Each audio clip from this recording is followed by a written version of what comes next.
Meu caro presidente, senhor Spinelli, demais membros da mesa diretora, senhores vereadores, senhoras vereadoras, é com prazer que estamos aqui hoje, usando esse espaço de 30 minutos que é concedido ao vereador, que escolhe o tema e desenvolve como ele achar mais interessante. Eu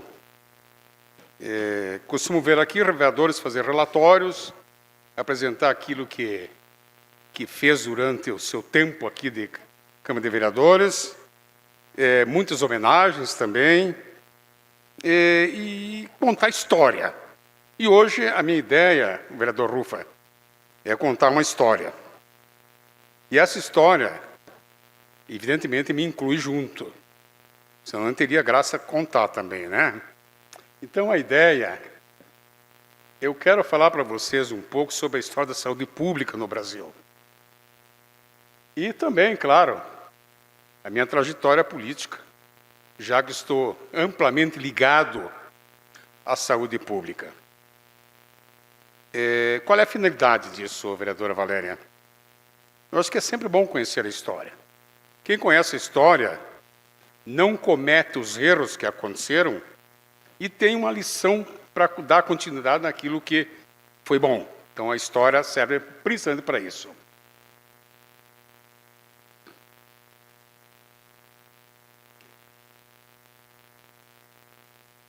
Saúde pública, esse termo é um termo bastante usado e nem sempre entendido.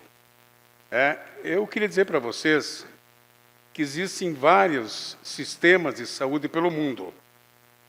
Primeiro, esse sistema de saúde que se propõe a ajudar a comunidade em resolver os seus problemas de saúde pode ser público, planejado e bancado pelo Estado, como acontece na Coreia do Norte e na China. Lá, em tese, tudo é por conta do governo, planejamento, pagamento, e nada tem interferências da saúde privada. Existe o sistema misto, que acontece principalmente na Europa e aqui no Brasil, com o Sistema Único de Saúde, que é mantido por Estado, mas é livre a participação da iniciativa privada nesse sistema. E tem o sistema privado, que o próprio cidadão banca às suas custas ou através de seguros, como acontece nos Estados Unidos. Faça-se um seguro e esse seguro cobra toda a despesa que o paciente possa ter, cirurgia, internação, enfim, o que ele tem necessidade. Bom, vamos contar um pouco da história, então. Brasil colonial, começamos lá longe, 1500 a 1808, algumas doenças eram tratadas em enfermarias das Santas Casas. Olha que interessante. Os jesuítas, em 1543, logo depois da descoberta do Brasil, trouxeram a Santa Casa aqui no Brasil. E atendiam por caridade. Poucos profissionais habilitados, não existia praticamente estrutura nenhuma, e também nem governo existia para poder fazer um tipo de política necessária. Em 1908, com a chegada da família real aqui no Brasil, se instituiu um plano de políticas médicas. Vereador Rufa, veja bem, política médica, não se falava em saúde, era médica, né? Em 1880, surge a dita era bacteriológica. Isso, para quem estuda saúde, é uma coisa bem interessante. 1880, até então, se imaginava, a vereadora Valéria, que a doença vinha do ar ou da água, não tinha uma coisa, parecia se introduzir na pessoa e provocava a doença. Aí, o Louis Pasteur e o Robert Koch, eles descobriram que existiam os micro-organismos, que são os vírus, são as bactérias. Até então a gente não sabia disso. Eles não sabiam disso, achavam que a doença vinha por acaso na gente.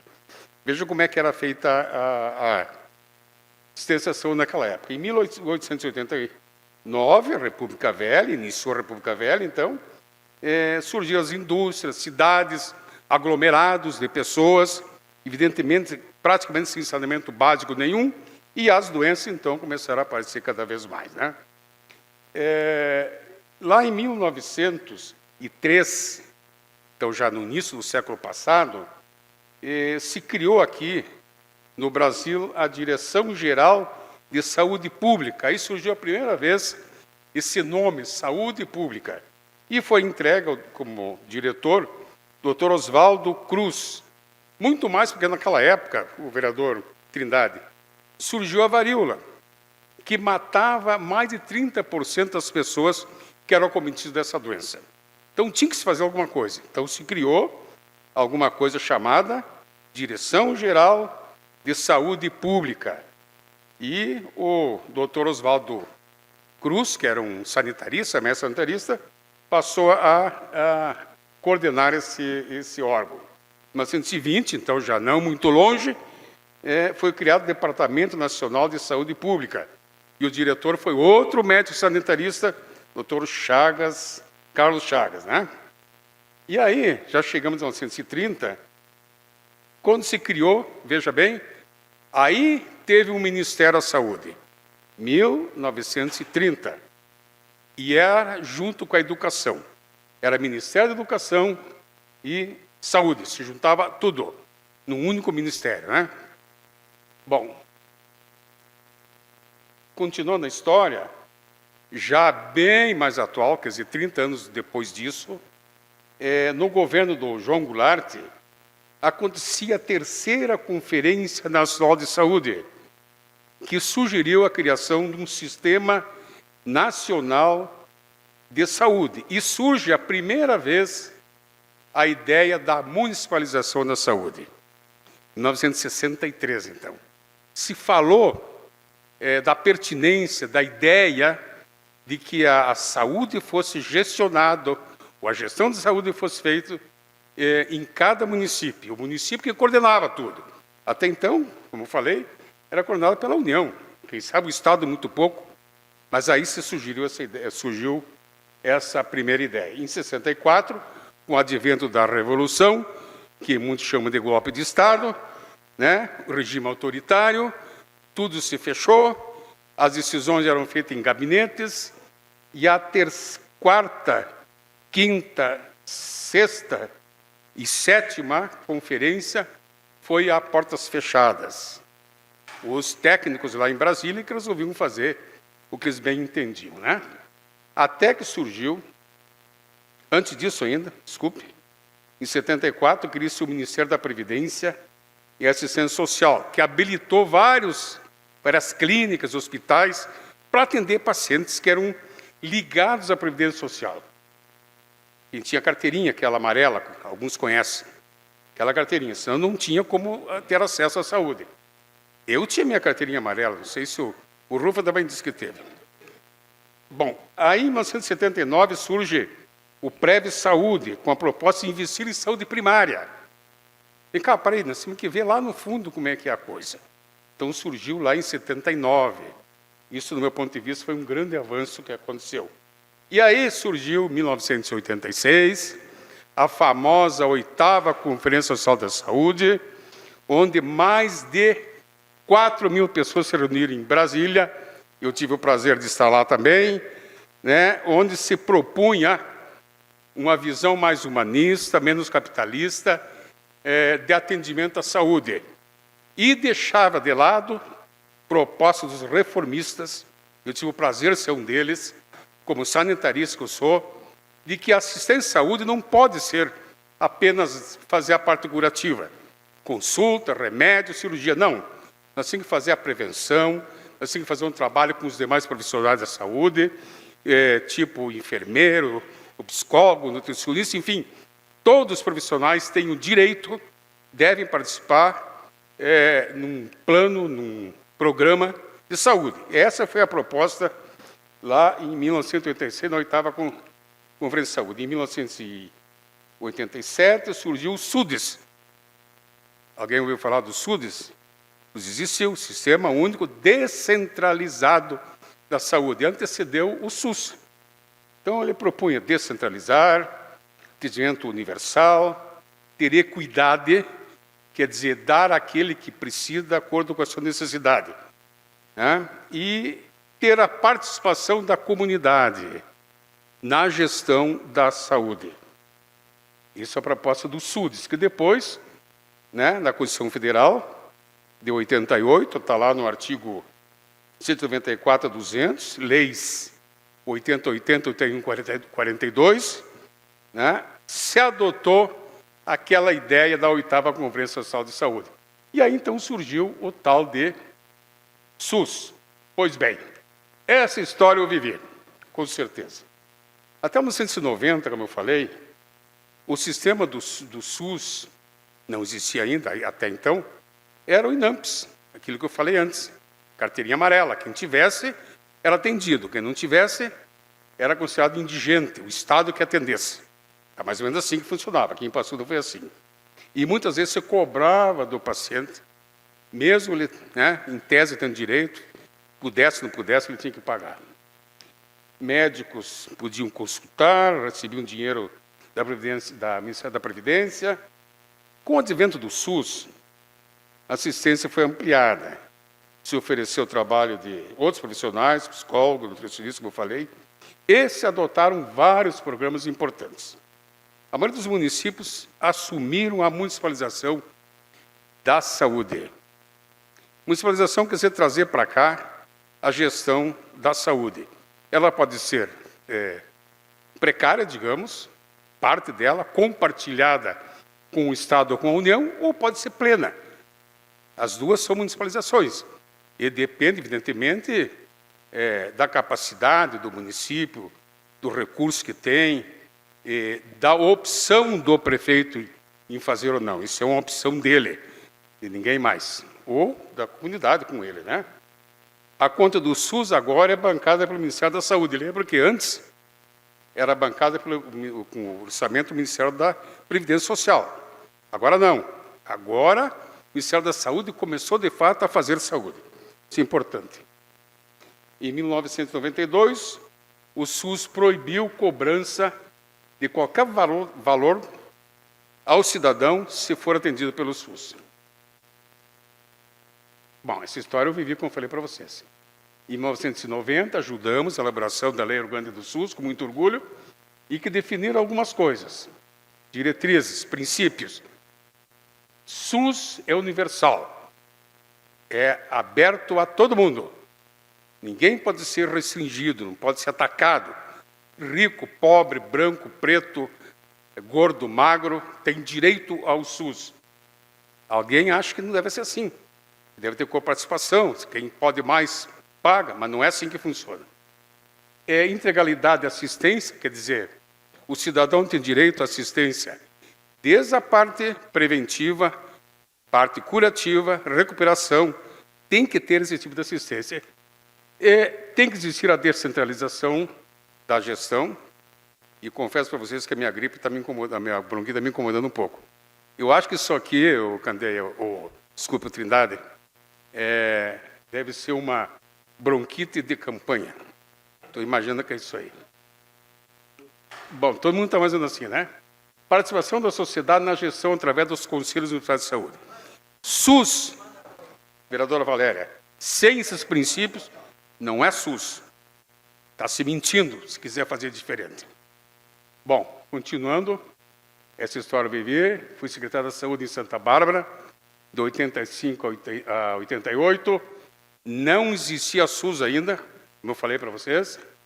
Secretário da Saúde em Passo Fundo, de 89 a 92, né? Aí presidente da CEDISA, que era o conselho, e é ainda, dos secretários municipais de saúde do Rio Grande do Sul, municipais, né? Depois, realizamos a primeira Conferência Municipal de Saúde aqui em Passo Fundo, em abril de 91. Veja bem, SUS, criado em 90. 91, fizemos a primeira conferência aqui. E nessa conferência, vereador Trindade, nós criamos o primeiro Plano Municipal de Saúde de Passo Fundo. Está nos anais isso. Tá? Foi elaborado, então, pelos profissionais, né, servidores, né, e há muita coisa está se executando daquele plano lá daquela época. Fui delegado regional da 6ª Coordenadoria de de saúde, 93 a 2011, e 2011 de novo. Secretário municipal de saúde de novo, 2005 a 2011. Né? Criamos aqui em Passo Fundo o primeiro pronto atendimento do lado do Conceição. Não se falava em UPA ainda, mas eu criei um PA, pronto atendimento aqui em Passo Fundo, pela necessidade que isso conclama. Né? Por um tempo, também assumi como diretor técnico do Hospital Municipal, diga-se de passagem, sem receber recurso nenhum, porque era secretário da Saúde, não podia receber 2 tipos de recurso, vereadora. Bom, aí resolvi, então, sair do Executivo e passar aqui para a Câmara de Vereadores. Opção minha. Por quê? Em 2011, eu era o primeiro suplente, né, vereador, decisão própria, abri mão de ser secretário, os 2 últimos anos, 2 anos, e assumi a vaga, que foi deixada pelo vereador Bacejo, que assumiu naquela época de deputado estadual.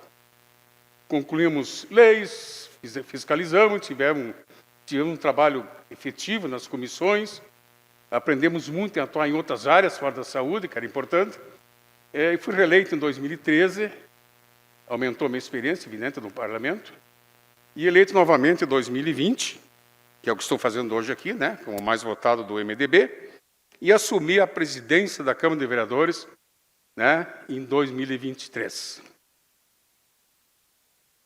Bom, no parlamento aqui eu fiz algumas leis. Embora eu defenda que leis existem muitas, e ótimo se mede a capacidade do vereador em fazer leis, a capacidade do vereador deve ser medida pela capacidade de fiscalização, de cobrança do Executivo, de levar indicações para o Executivo, exigir que o Executivo cumpra aquilo que se compromete. Esse é o papel mais importante nosso. De qualquer maneira, eu fiz uma lei chamada as placas de rua, onde agora é obrigatório a menção da função, data de nascimento e morte do sujeito que deu o nome para aquela rua. Isso é cultura. Tem que saber quem é o cara que teve o direito de dar o nome de uma rua aqui em Passo Fundo. Se olhar nas placas, tem lá. Evidente que não vai se trocar todas as placas. Conforme são substituídas, elas recebem essa lei, então. Ou as novas, então, já vêm de acordo com a lei. Criamos a lei dos pequenos cemitérios, que proíbe hoje desmanchar, destruir, acabar com pequenos cemitérios, que existem vários aqui no município de Passo Fundo. A não ser, evidente, a lei é bem clara, que tem um acordo entre os parentes, né, do ente ali sepultado. Aí pode-se fazer o desmanche. E a lei da desinfecção de óculos, porque naquela época aí, existiam uns óculos, os cinemas aqui, e começaram a aparecer pessoas com conjuntivite. Depois se descobriu porque um passava o óculos para o outro e se contaminava. Essas 3 leis que eu acabei fazendo. Indicações de pedidos. Eu indiquei lá, não sei que tempo, mas não existia ainda, um plano diretor de ciclovias. Da Veracruz até São Cristóvão, do Boqueirão até aqui, que agora me falhou aqui em cima. Bom, de qualquer maneira, é evidente que hoje já existe. Ajudamos, então, dando opinião. Padronização das paradas de ônibus, eu lembro que naquela época, muita reclamação, parada mais alta, mais baixa. Hoje já está sendo feito. Vaca parada. Eu sugeri, vereador Leandro, tu que é ligado a isso, que se adotasse como uma atividade obrigatória na educação física nas escolas. Vaca parada. Até para estimular a gurizada numa tradição importante, fundamental aqui em Passo Fundo. Isso nunca foi feito nada. Concessão de subvenção ao movimento escoteiro, com uma educação informal, importante. Seria bom que se estimulasse mais. Propomos um plano municipal de conscientização ecológica e ambiental. Sugerimos uma linha de ônibus, o van, para transporte coletivo até o aeroporto. As pessoas não têm condições não tem seu carro, né? Sugerimos um plano municipal de antidroga. Isso foi depois que eu assumi de diretor do hospital, vendo esse problema. Tentamos transformar, inclusive, o hospital, numa época, muita gente conheceu isso, para atendimento de drogaditos lá. Não deu. Saí de lá, aí parou tudo. Enfim. Proibição de cobrança de estacionamento em mercados. Eu acho que se o mercado coloca um estacionamento, ele não pode cobrar. A pessoa vai lá para comprar no mercado. Então não cabe também ganhar em cima do estacionamento. Serviço de comunicação por libras nas repartições públicas. Pedia que fosse feito isso, que tivesse alguém com conhecimento de libras, estão as intérpretes nossas aqui trabalhando, né, para poder atender. As pessoas chegam lá e não têm a capacidade auditiva. Unidade avançada da um automóvel, que é do SAMU, foi sugerido, agora mais recentemente. Regulação do SAMU aqui em Passo Fundo, sugerimos também. Abertura dos portões das escolas, 7 e 13 horas, para recolher crianças. Eu recebi a reclamação que tinha crianças que ficavam para lá de fora da escola, quase de noite, porque chegavam cedo, a van trazia cedo, ficam para lá de fora da escola. Não custa nada abrir, deixar essas crianças entrar na escola. Né? Capacitação periódica em primeiros socorros para servidores e professores das escolas. Simples de fazer. O próprio SAMU se propõe a ajudar nisso. Ambulância para transporte de pacientes, para fazer exames, internações, consulta e fisioterapia. Bom, aí assumimos a Câmara de Vereadores 2023. Está lotado, né? Não é só porque eu assumi, não. É que aquele dia era um assunto importante, bastante discutido, estava lotada. Mas eu tinha uma mesa de peso, né? Quer me ajudar nessa? Leandro. O Gil não está aí agora. Bom, de qualquer maneira, na presidência, eu tive uma grande preocupação, a maior preocupação que eu tive, era fazer uma gestão voltada às necessidades internas da Câmara. Primeiro, dar condições de trabalho aos vereadores, assessores e servidores, para bem exercer a sua função. Ampliação dos gabinetes, melhoria dos gabinetes, ar-condicionado, mesas. A maioria dos vereadores trocaram armário, mesas, melhorando as condições de trabalho. Instituímos um concurso público aqui, de técnicos administrativos, pois havia uma grande necessidade de mais técnicos aqui. As comissões estavam capengueando, precisava de mais gente para ajudar. Foi feito um concurso público. Fizemos uma reforma no regimento interno para tornar as sessões mais ágeis, mais democráticas, principalmente. E eu ouso dizer que deu certo. Hoje nós temos uma sessão mais ágil. Alguns reclamam, queriam falar um pouco mais, né? Mas eu sempre digo, tem que saber encurtar o discurso, não precisa muito tempo, não. Contratação de intérpretes de Libras, fizemos, está aqui, estão aqui as moças fazendo, levando a comunicação para as pessoas em casa aqui que não têm capacidade de ouvir. Elas fazem esse papel e espero que continue. Meu presidente Saúl, com certeza vai continuar, né? As intérpretes de Libras, né? Aumento de espaço para cadeirantes, aqui dentro da Câmara, vocês podem ver aqui, foi feito. Instalação de energia solar, economizando 80% do consumo, 80% de economia, com instalação de energia solar. A instalação da escola legislativa, com a finalidade de atuar internamente, orientando vereadores, assessores, e receber alunos das escolas municipais, ensinando o que é a Câmara de Vereadores. Assim, aumentar o prestígio do vereador. E, através disso, provavelmente ele consiga aumentar. Os alunos vindo aqui, entendendo como é que funciona, o Legislativo, com certeza, mais tarde isso vai trazer frutos aqui para a Câmara de Vereadores, para a nossa política. Mudança do layout aqui do plenário, umas cores mais modernas, né? Tiramos aquela fotografia, queriam cobrar uma fortuna para... Só fotografia me pediram 15 mil reais para colocar. Eu fiz com 14 mil todas as mudanças que foram feitas aqui, né? Então, a cor mais moderna, mais agradável. E os vereadores hoje não ficam de costa para o público. No máximo de lado, né? Mas de costa ninguém fica mais. Nas contas, o que existe mais importante é a comunidade que vem nos visitar aqui, nos assiste através dos canais sociais, YouTube, etc. Criamos o Código de Ética Parlamentar. Existia a comissão, mas o código não existia.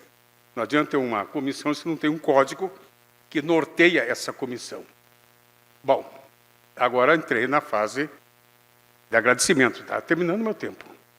Agradecer ao meu vice-presidente Inharã Carvalho, naquela época, secretário Michel Oliveira, Leandro Rosso, Evandro Meirelles, Gil Krug. Agradeço também os vereadores que me antecederam, Rafael Colucci, 2020, Evandro Meirelles, 2021, eu fui 23, e o Saúl Spinelli, que nos sucedeu depois. Todos eles foram participantes de tudo que se fez aqui. Nós conseguimos dar continuidade ao que eles se ligaram. E agradeço também os servidores dessa casa, que nos ajudaram bastante em 2023, né? E bem como o meu procurador, Giovanni Corralo, e a minha diretora, Letícia Galina.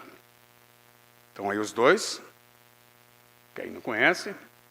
E quero agradecer a minha assessoria, que está ali comigo, né? Felipe, Fábio, Jane e a Sinara. Sinara é mala no meu consultório, mas sempre está aqui nos ajudando também. Deixar essa mensagem final aí, né? 3 poderes. Eu elaboro leis e eu sou legislativo. É aqui. Eu aplico as leis. Sou o judiciário. E eu administro. É o executivo. Fora disso, minha gente, não é democracia.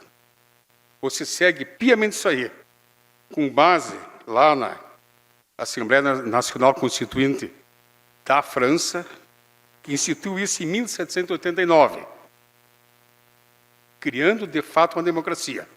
A finalidade, lá na Constituinte francesa, era diminuir o poder do imperador, que tudo podia.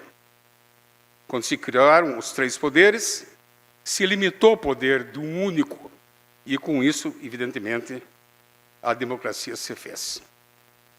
Então, deixo aqui, para quem não conhece ainda, todo mundo conhece, da direita sou os da direita, da esquerda são os da esquerda, no meio os moderados, e lá as pessoas em volta da sua torcida. Pode ver que os da direita estão tudo em uniforme lá, viu? Os daqui eu não estou vendo tem uniforme. Mas deve ter também, né? A esquerda também, com certeza. Isso aqui é a base da democracia. Poderes autônomos, independentes e trabalhando de maneira harmônica. Muito obrigado, meu presidente. Obrigado, vereador Alberi. Gostaria também de agradecer muito a sua disposição de, mesmo antes da gente assumir a presidência da Câmara, o senhor disponibilizar tempo para a gente, para o vice-presidente Luiz Wallendorf, para a nossa mesa diretora, para que a gente avançasse em algumas coisas que agora estão avançando, entre elas, por exemplo, o elevador, né, e outras ações que só foram possíveis porque o senhor dialogou conosco antes. Vereador Trindade, por favor. Vereador Alberi, gostaria de lhe parabenizar pelo seu grande expediente e dizer que aqui na casa a gente aprendeu muito com o senhor nessa nossa passagem. Pela pessoa que o senhor é, pelo seu caráter, por ser uma pessoa séria, trabalhador acima de tudo. Então, meus parabéns por... Não é à toa que o senhor está aqui a 3ª vez, esse é o currículo que o senhor tem dentro da saúde e dentro aqui da Câmara de Vereadores também. Meus parabéns. Muito obrigado, Trindade. Vereador Evandro, por favor. Meu amigo Alberigrando, doutor Alberigrando, quero lhe parabenizar pela forma que o senhor trabalha democraticamente, como foi presidente, e que bom que os 4 presidentes que passaram por essa legislatura trabalharam em sintonia por melhor do parlamento. Então, parabéns ao senhor e à sua equipe. Muito obrigado, obrigado a todos. Um abraço e até uma próxima. O que é importante para você é importante para a Câmara. A Câmara de Vereadores tem compromisso com a comunidade e transparência na gestão. Por isso, debater as necessidades da comunidade faz o trabalho do Legislativo ter muito mais resultados para você. Com participação, as mudanças acontecem e os investimentos geram mais desenvolvimento e garantem um futuro melhor para a nossa cidade. Câmara de Vereadores de Passo Fundo, a casa dos grandes debates.